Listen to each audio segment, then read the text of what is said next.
네, 오늘 행복을 원하십니까? 라는 제목으로 우리가 좀 말씀을 나누려고 합니다. 제목도 행복이고 또 우리 추석 인사도 행복한 추석 되라 이렇게 서로 덕담과 인사를 나누셨는데, 일단 인사는 해놓긴 했는데, 그러면 여러분 어떤 것이 행복이냐? 어떤 상태가 행복이고 어떤 사람이 행복한 사람이냐? 아마 정의를 한번 내려보라고 말씀을 드리면 이게 딱 정의가 내려지진 않죠. 그래서 이 고대로부터 지금까지 아마 사람의 최대의 관심사, 우리 인간의 최대의 관심사가 뭐냐 물어본 적은 없지만 물어본다면 뭐라고 대답을 우리 성도님들 하시겠습니까? 그렇죠. 좀 행복했으면 좋겠다. 가정도 행복하고 자녀들도 행복하고 나도 행복하고 결혼도 행복하고 직장에서도 행복하고. 그래서 아마 우리 모든 사람의 소망은 아마 행복일 것이다. 그거 싫으신 분 없으시죠? 난 불행했으면 좋겠어. 나는 정말 이제 행복을 좀 안 가졌으면 좋겠어. 이런 생각하는 분은 당연히 바보 같은 생각이겠죠.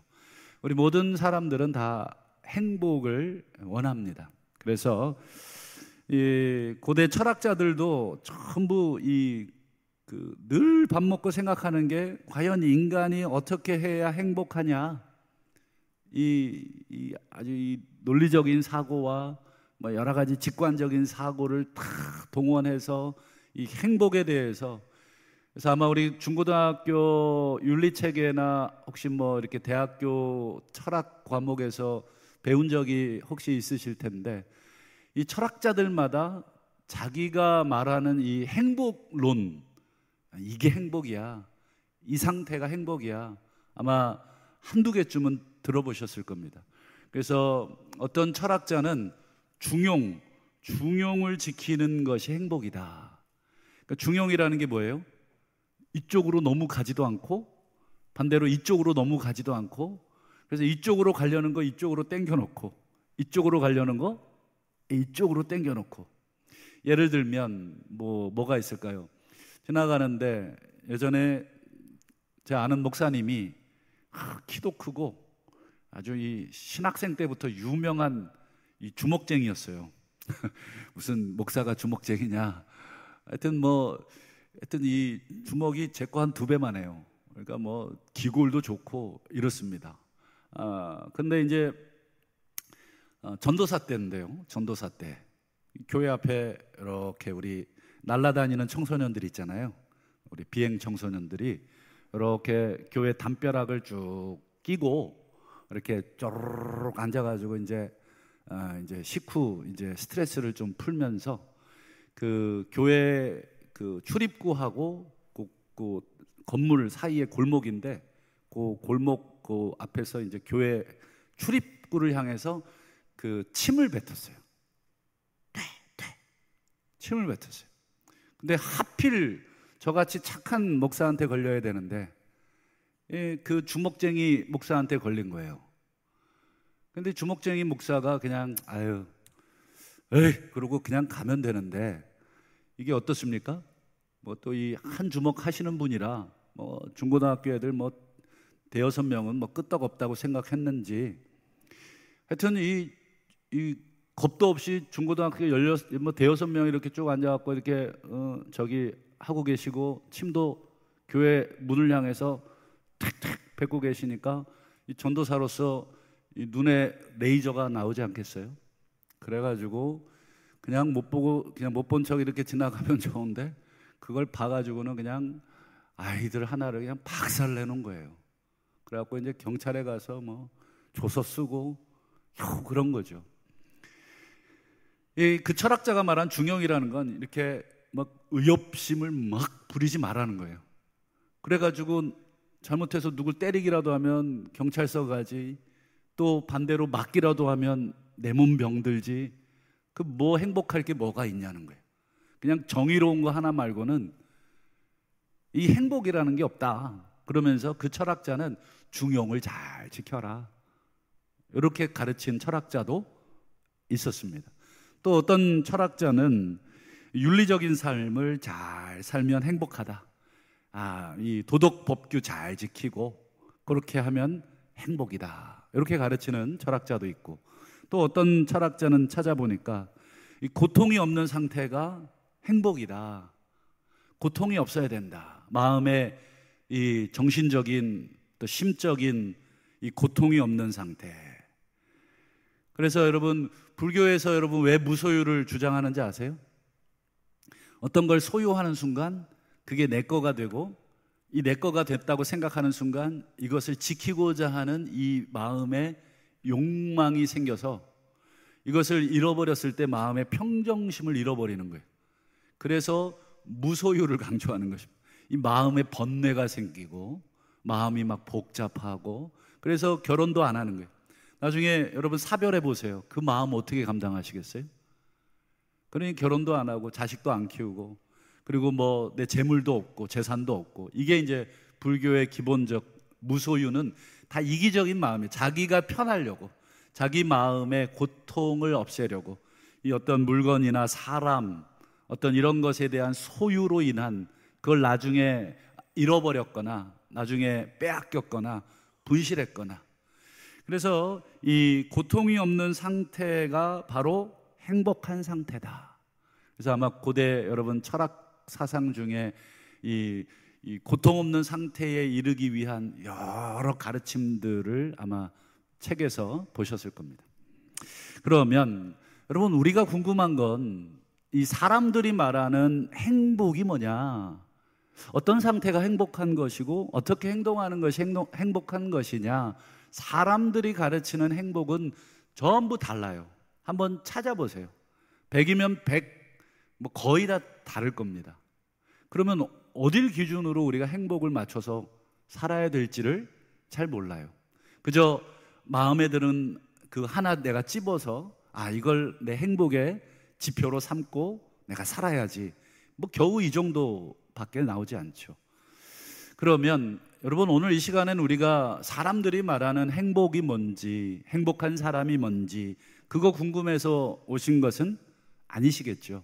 오늘 우리가 말하는 행복, 우리가 궁금해하는 행복은 하나님께서 말씀하시는 행복이 뭐냐, 그게 오늘 우리가 듣기를 원하고, 오늘 함께 또 보면서 함께 어떤 사람이 행복한 사람인지 하나님의 그 행복론을 오늘 좀 우리가 함께 살펴보도록 하겠습니다. 먼저 우리 13절을 한번 보시면 하나님께서 우리에게 행복의 방법을 명확하게 설명을 하고 계십니다. 우리 한번 다 같이 한 목소리로 한번 읽어보도록 하겠습니다. 시작. 내가 오늘 내 행복을 위하여 내게 명하는 여호와의 명령과 규례를 지킬 것이 아니냐. 여기 보면 하나님이 분명하게 네 행복 위해서, 내가 오늘 내 행복 아니고 너희들 행복을 위해서 내가 말한다 라고 하시면서 하시는 말씀이 뒤에죠. 여호와의 명령, 규례를 지킬 것이 아니냐. 여호와의 명령과 규례를 지키는 것이 곧 누구의 행복입니까? 우리의 행복이라는 거예요. 여러분 어떠십니까? 뭐 이게 확 아멘으로 잘 안 와닿죠? 보니까 아무도 아멘 안 하시더라고요. 너희들 행복을 위한 거라고 얘기하는데 별로 아멘하고 싶지 않아요. 왜냐? 이걸 율례와 규례를 지키라니까. 뭘 또 지켜야 행복한 그 행복은 정말 피곤한데, 그냥 아무것도 안 한 상태에서의 행복이 좋은 건데 뭘 자꾸 지켜야 행복하다. 그것도 하나님의 율례와 규례를 지켜야 행복하다. 만약에 여러분 이 말씀이 여러분 정말 사실이라고 믿는다면, 요 전제 조건으로, 좋아, 일단 아멘 해놓고, 하나님 일단 아멘 해놓겠습니다. 하나님 말씀을 지키면 행복하다는 이 말씀에 일단 제가 아멘 이렇게 해놓겠습니다 라고 한다면, 여러분 아멘 해놓고 그 다음에 우리가 고민해야 될 게 뭐예요? 그렇죠. 지키기 전에 여호와의 율례와 규례의 내용을 알아야 지킬 거 아니겠어요? 그냥 내 마음대로 그냥 지킨다고 행복이 아니라 하나님의 율례와 규례의 내용을 아셔야, 그걸 지켜야 행복이니까 내용이 뭐냐, 이거를 우리가 들여다봐야 합니다. 그래서 오늘 하나님의 명령, 하나님의 규례들, 여러분 구약에 하나님의 율례와 규례 명령들이 많이 나오잖아요. 그거 다 외울 수 있습니까? 600 몇 가지나 돼요, 이 명령들이. 셀 수도 없어요. 기억도 안 나요. 근데 유대인들은 대단해요. 그거 다 외웁니다. 그 계명 하나하나에 또 랍비들이 가르치는 또 수십 가지의 계명이 덧붙여 있어요. 안식일을 지켜라, 요 하나에 안식일과 관련된 또 이 수십 가지의 또 세부 세칙까지 붙어 있어요. 그러니까 613개의 계명에 플러스 뭐예요? 엄청납니다. 이 수천 개에 이르는 이 규칙들을 유대인들은 다 거의 다 암기할 겁니다. 어릴 때부터 늘 그 안에 살기 때문에. 자, 그러면 오늘 우리는 그걸 다 지킬 수도 없고 다 외울 수도 없어요.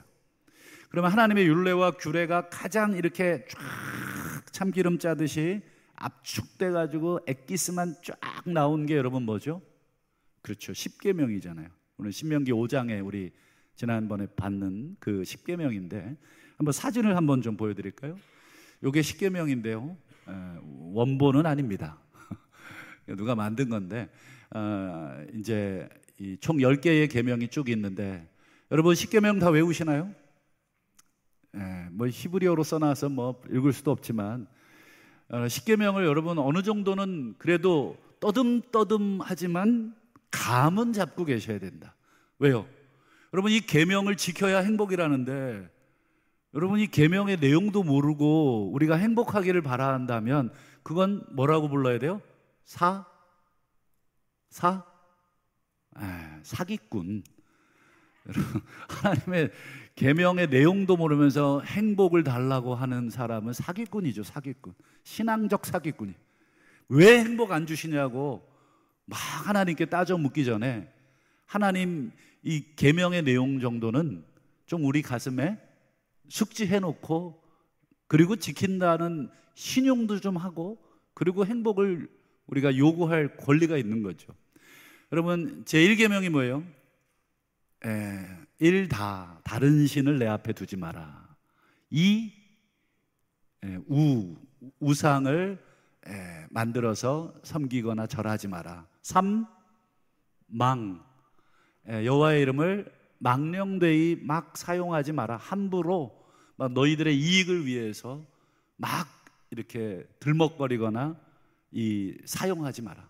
4, 안식일을 기억하여 거룩하게 지켜라. 5, 내 부모를 공경하라.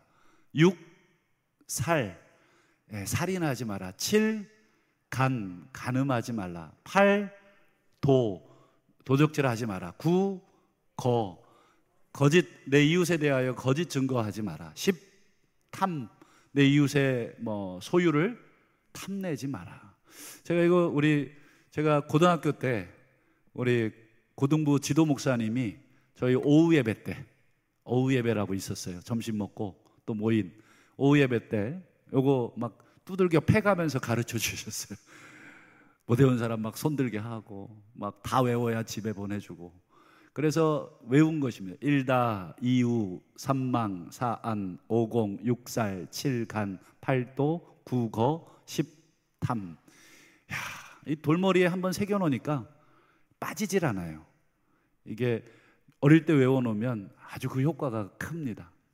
오늘 또 집에 가서 자녀들 또 밥 못 먹겠네. 외울 때까지 또.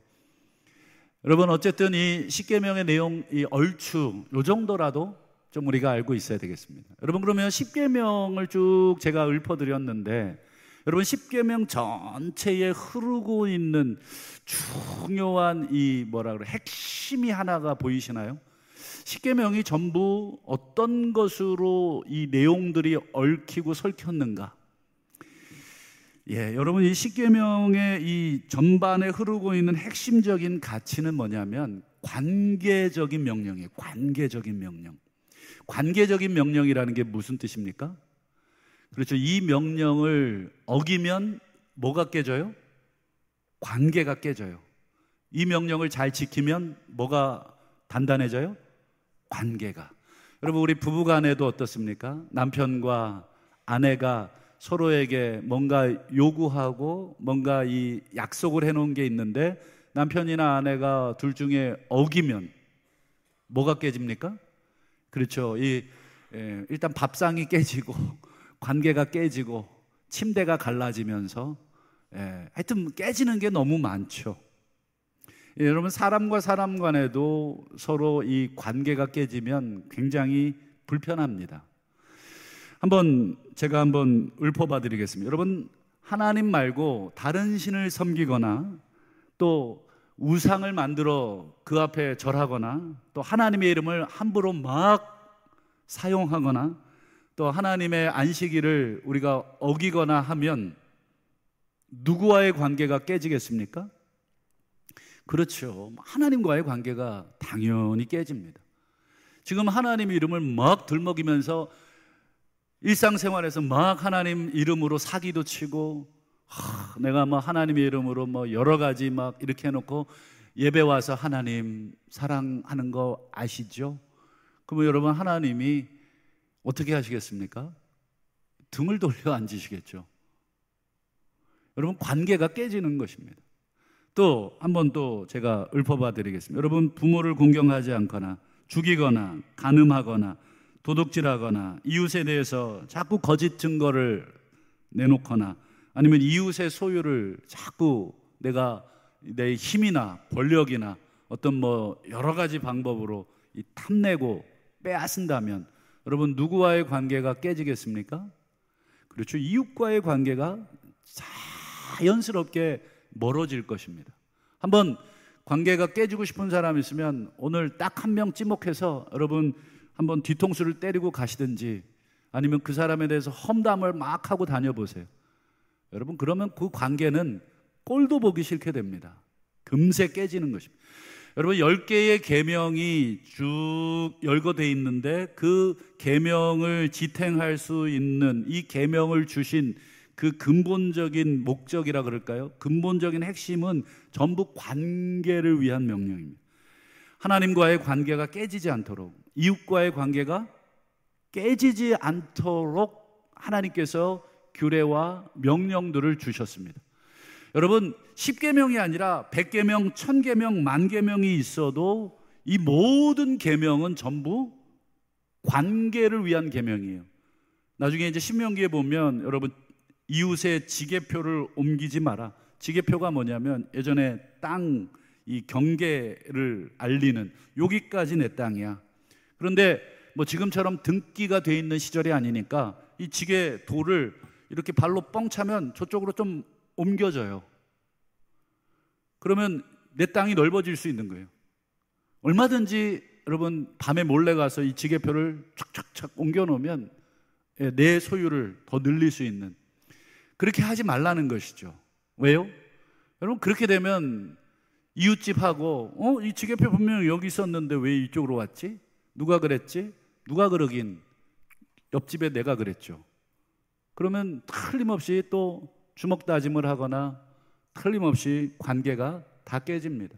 부모 싸움이 자식 싸움 되고 자식 싸움이 그 가문 싸움이 됩니다. 그러니 여러분, 그 사회가 어떻게 되겠습니까? 하나님의 모든 계명은 전부 우리 하나님과 그리고 이웃과의 관계를 평안하게 하기 위한, 이 사회를 안정시키기 위한 계명들입니다. 그렇다면 이제 오늘 마지막으로 우리가 생각해 볼 것은 관계가 좋아지려면 어떻게 해야 되는가? 여러분, 관계가 좋은 사람들 대부분 행복한 사람들이 대부분 관계가 좋아요. 또 관계가 좋은 사람들이 행복하고, 이게 두 개가 서로 맞물려져 있습니다. 그러면 관계가 좋으려면 여러분 어떻게 해야 되냐면, 일방적으로 내가 그냥 꾹 참으면 관계가 좋아지던가요? 여러분, 그건 아주 위험한 방법이죠. 나중에 시간 지나면 이게 압력솥처럼 이게 꾹 눌러놨던 것이 터지기 시작하면 이 사람이 왜 저래? 여러분 혹시 아내의 표정이 안 좋아지시거든, 여러분 압력솥 밥통이 터지기 직전이라고 생각하시고 이걸 꼭지를 살짝 틀어놔 주셔야 돼요. 김을 좀 빼주시지 않으면 이거 갑자기 막 폭발합니다. 그러면 이 여자가 왜 이래? 이 남자가 왜 이래? 이렇게 놀랄 일이 발생하게 되죠. 여러분, 관계가 좋아지려면 일방적으로 그냥 내가 꾹 눌러놓고 내가 그냥 꾹 참아놓으면 안 됩니다. 그래서 여러분, 황혼이혼이라는 게 많이 생기는 이유가 거기 있어요. 내가 자식 때문에 그동안 꾹 참았다는 거예요. 그러나 자식들 뭐 다 시집 장가 보내놓고 내가 당신하고 살 이유가 없다. 그래서 이제 터지는 것이죠. 그래서 여러분, 관계가 좋으려면 그냥 일방적으로 내가 꾹 참고 내가 양보한다고 좋아지는 게 아니에요. 그것은 관계가 좋으려면 여러분 잘 들어주십시오. 서로의 요구를 이야기해야 되고, 그리고 그 서로의 요구를 귀담아 들어야 됩니다. 내가 싫어라고 하는 것은 상대방이 아, 싫구나 라고 귀담아 들으셔야 됩니다. 근데 저쪽에서 싫어 그랬는데 싫긴 뭘 싫어? 여러분, 그래 버리면 어떻게 됩니까? 한쪽에서 꾹 참거나 아니면 안 참으면 싸움이 나죠. 그렇다면 여러분, 관계가 좋으려면 꾹 참는 게 아니라 서로에게 내가 원하는 것을 이야기하고, 그리고 상대방이 그 이야기를 했을 때 귀담아 들어주셔야 됩니다. 뭘 그런 걸 요구하냐고, 핀잔을 줄 것이 아니라 그러냐고, 아, 당신의 요구가 그거냐고, 알겠다고, 내가 100%는 못 해주지만 오늘부터 내가 50%부터 시작해도 되겠지? 내가 혹시 50% 실수하더라도 조금 이해해줘, 이러면서 여러분 시작하면 60, 70, 그래서 100까지 갈 수 있으면 그게 제일 좋겠죠. 그렇다면 오늘 우리 하나님이 우리에게 요구하시는 거, 하나님은 끊임없이 우리에게 요구하셨어요. 근데 우리가 듣지를 않는 것입니다. 하나님이 뭘 요구하셨는지 계속 하나님은 성경 전체에서 이렇게 해라, 이렇게 해라, 이게 내가 요구하는 거야, 이게 내가 너희들에게 바라는 거야. 그래서 오늘 우리가 먼저, 하나님은 우리의 요구를 다 아시니까 이제 거꾸로 우리가 하나님이 우리에게 뭘 요구하시는지를 마지막으로 우리가 좀 들어보려고 합니다. 우리 12절을 한번 보시죠. 하나님이 명확하게 얘기합니다. 내가 내게 요구하는 게 뭐냐? 내가 너에게 요구하는 걸 알려주겠다. 뭐 다른 것 다 필요 없다.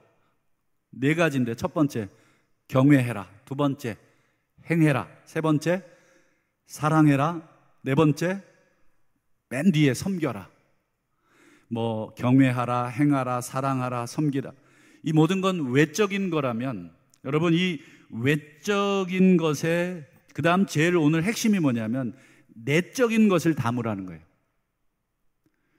껍데기만 경외하고 껍데기만 행하고 껍데기만 사랑하고 껍데기만 섬기는 게 아니라 그 안에 뭘 담으라는 거예요? 4번 보세요. 4번 같이 한번 읽어볼까요? 시작. 마음을 담고 뜻을 담고, 다하여라는 말이 담으라는 거예요. 마음을 담고 뜻을 담아서 나를 사랑하고 섬겨야 된다. 여러분, 마음을 담지 않으면 어떻게 됩니까? 마음과 뜻을 담지 않으면 그것은 껍데기뿐입니다. 그거를 성경에서는 외식이라고 합니다. 외식. 마음은 없는데 그냥 껍데기만 와 있는 것. 뭐 오늘 여기 오신 분들은 해당 없으실 테지만, 마음은 없는데 여러분 예배하고 있다든지, 마음은 없는데 기도하고 있는 모습을 이렇게 손을 모으고 있다든지, 마음은 없는데 막 앞에서 이광복 목사가 막 박수 치라니까 막 박수는 치기 싫은데 옆에서 보니까 막 어쩔 수 없이 이렇게. 여러분, 제가 하나님이라도 그 박수 받고 싶지 않아요. 찬양대 잘했어요. 여러분 기분 나쁘시죠? 그렇죠? 제가 막 이렇게 박수를 치면 기분 나쁘시잖아요. 그건 하나님도 마찬가지예요. 여러분, 하나님 앞에 박수 칠 때는 온 마음을 다해서 하나님 정말 그렇습니다. 여러분, 그게 하나님에 대한 우리의 예의잖아요. 마음을 담지 않으면 기도도 찬송도 예배도 사실은 어떻습니까? 껍데기고 외식이고 그저 사람들 눈에 보이려고 온 것입니다. 뭐 안 올 수는 없고 내가 장로인데 내가 목사인데 오늘 예배 안 올 수 있나요?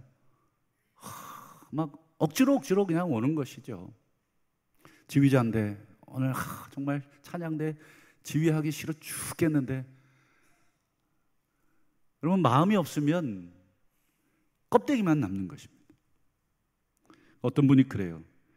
자기는 마음 없는 예배 드리고 싶지 않다는 거예요. 그래서 예배 안 드린다는 거예요. 진단은 맞았어요. 분석은 맞았는데 뭐가 틀렸습니까? 방법이 틀렸죠. 마음이 없어서 예배 드리고 싶지 않아서 예배 안 드리는 게 아니라, 마음이 없어서 예배 드리기 힘들면 뭐를 바꿔야 돼요? 그렇죠. 마음을 바꿔야지 예배를 안 드리는 것이 아니라. 그게 로마서 12장에 보면 마음을 새롭게 하라. 날마다 마음을 갱신시키지 않으면 우리의 마음은 날마다 어때요? 부패하고 하나님 멀어지고, 그래서 날마다 마음을 갱신해서 나를 쳐서 복종시키고 이렇게 하는 것입니다. 그러면 여러분, 마음이 이렇게 중요합니다. 관계에 있어서 이 마음이 너무 중요해요. 하나님을 섬기라고만 하지 않고 마음을 담아서 섬겨야 된다. 나를 찬양하라고만 하지 않으시고 마음을 담아서 찬양해야 되고 마음을 담아서 예배해야 된다. 그러면 어떤 마음이 여러분 중요한가?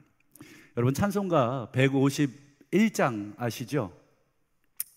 만왕의 왕 이렇게 3절 가사, 늘 울어도 그 큰 은혜 다 갚을 수 없다.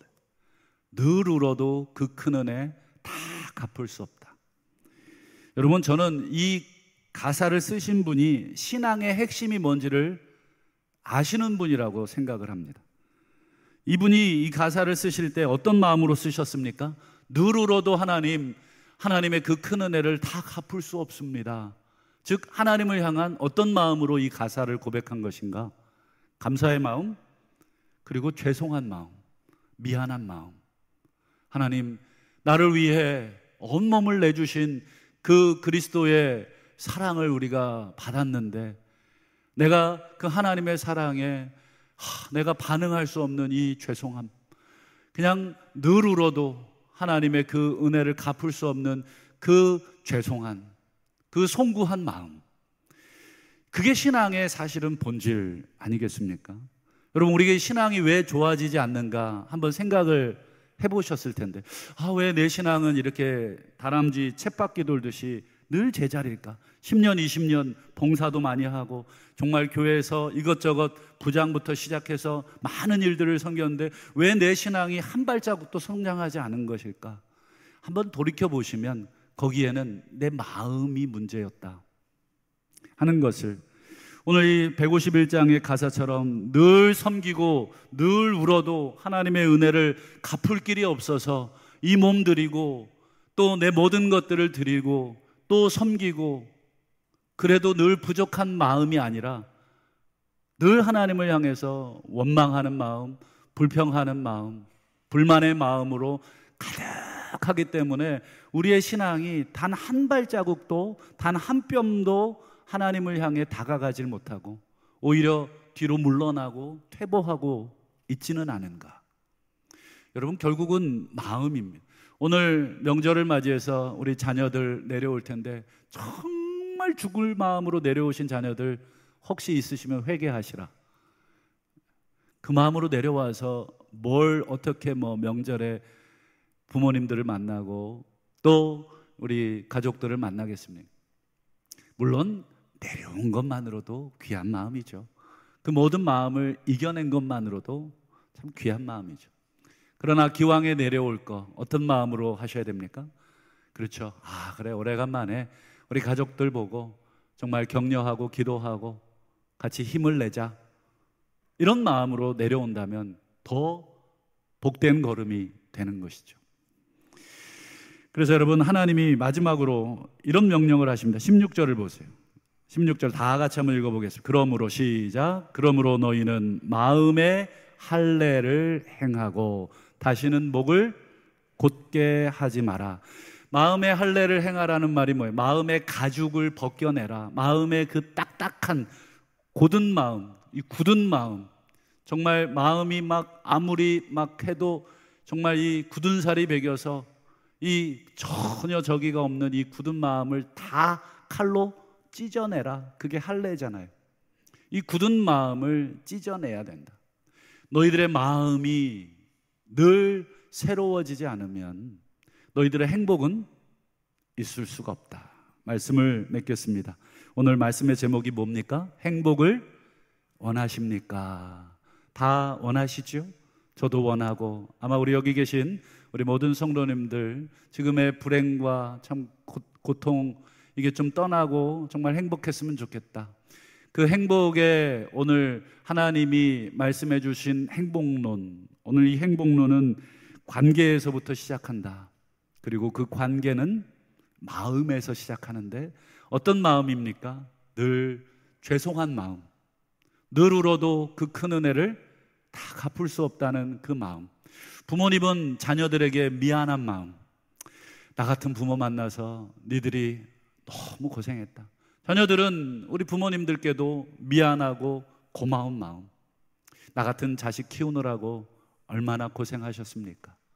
여러분, 그 마음이 서로 느껴지고 주고받아진다면 부모 자녀 간의, 부부 간의 관계가 어떻게 되겠습니까? 너무 좋죠.